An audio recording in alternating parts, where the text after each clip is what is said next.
Good morning. Our next guest has been in the senior housing industry for over 18 years, and she is a certified aging service professional. She, like many of us, has had her own personal journey with her family members, and from that has become an author of 2 books, her latest book being Your Senior Housing Options. And with that, I'd like to introduce Diane Masson. Welcome, Diane. Thank you. Happy to be here. Diane, thank you for coming to San Diego today. Tell us why you decided, or give us the details of why you decided to write these books. I'd be happy to. When my mother and I went out 20 years ago looking at retirement communities, we didn't know how to find a great one versus a mediocre one. So we literally had to educate ourselves. And we went to 20 different places over a 2-year period of time till my mom found the perfect place for her. And it was a continuing care retirement community up in Seattle, Washington. 6 months later, I was working where my mother lived. And after all these years in educating seniors and helping them, I've actually seen seniors be smart and plan ahead like my mother did at 75 years old. And then I've also seen them wait till a crisis like my in-laws did, where they were both in a hospital. The doctor had to say to both of them, I'm sorry, you need 24/7 care.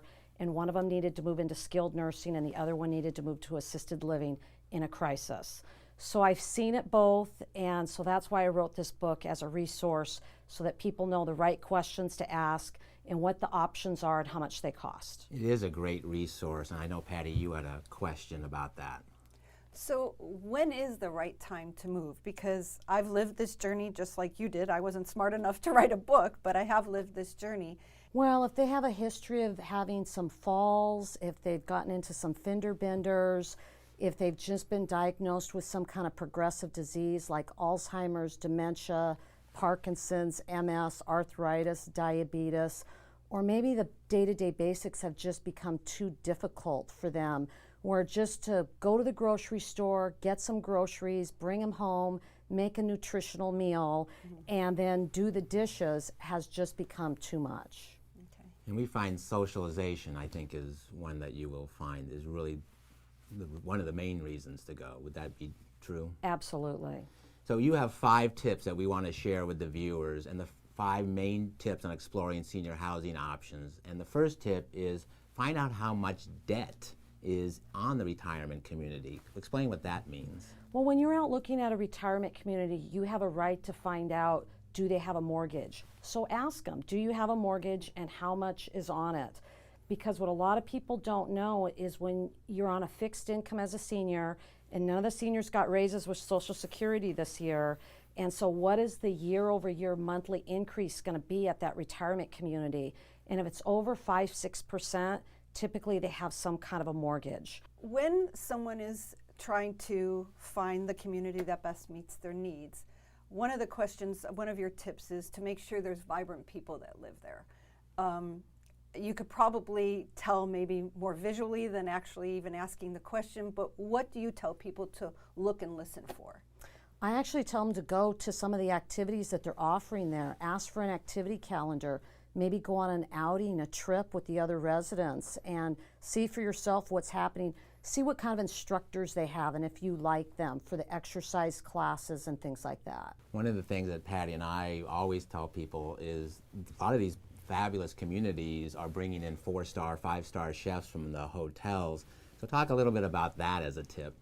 Well, and you want to see if they have multiple dining venues as well. So I say try the food multiple times, try them in all the different restaurants they offer, because right now a senior might be able to drive and get some of their own groceries and make their own food, but when you get to the point where you're 100% dependent upon the food at the community, you want it to be great and you want to have multiple dining venues. That's a great point. And You don't want the hockey puck hamburgers that my dad used to complain about. That's right. Well, I always say, because obviously the communities want, that's the way they market in terms of they want you to come and try them out. And that food is still, food is still one of the top ways to know if this place is the right place for you. Patty? So one of the other tips is to understand the longevity of the staff, because a lot of communities, staff comes and goes, and that is not only difficult on the community to manage, but it's also difficult for the residents because they do get attached to the staff. what is one of your advice when you're talking about asking that type of question? Well, probably the easiest way is if you're going to 4 retirement communities, ask at every single one, how long has the administrator worked here? And typically 3 out of 4, the answer will be less than a year. Wow. And in skilled nursing in particular, there's a lot of turnover. So it's an important question to ask, and you want to have management staff that is experienced so that they can train the frontline staff really how to take care of the residents. And you've brought up a term, continuing care retirement community, and one of the tips is to ask the question, do they offer guaranteed care? Explain the term CCRC and then guaranteed care. Well, when my mother moved into a continuing care retirement community, she lived in independent living for 8 years, assisted living for 7, and skilled nursing for 2. So it had all 3 levels of care. That's continuing care. And what I didn't know and what my mother didn't know when I started this journey was that she was going to run out of resources because she ended up being in a higher level of care for a really long period of time. And so 9 years between assisted living and skilled nursing. And the statistics is that 20% of us are going to need to do that for over 5 years.